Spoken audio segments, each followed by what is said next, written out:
పవన్ కళ్యాణ్ గారిది కర్కాట లగ్నమైంది. లగ్నంలో శుక్రుడు, కుజుడు, గురుడు. ఆయనకి హంసయోగం ఉంది. తర్వాత నవమ స్థానంలో చంద్రుడు, శని ఉన్నారు. అది మీనరాశి అయింది అనమాట.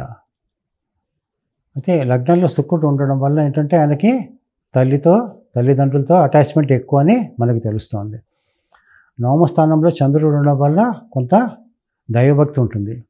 ఆయనకి ఇప్పుడు నడిచేది శుక్ర మహాదశ. అది చివరిలో ఉంది. 2024 అక్టోబర్ వరకు శుక్ర మహాదశ ఉంది. తర్వాత రవి మహాదశ వస్తుంది. ఇది 6 years ఉంటుంది.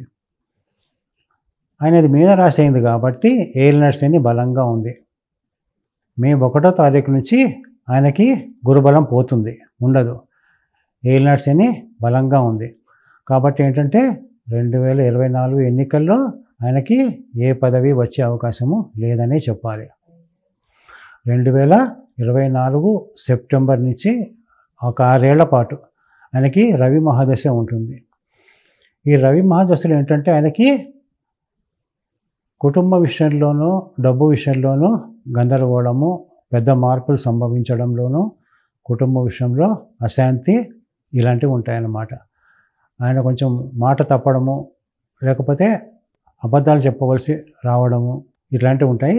డబ్బు విషయంలో ఒడిదుడుకులు బాగా ఉంటాయి ఈ 6 ఏళ్లలో.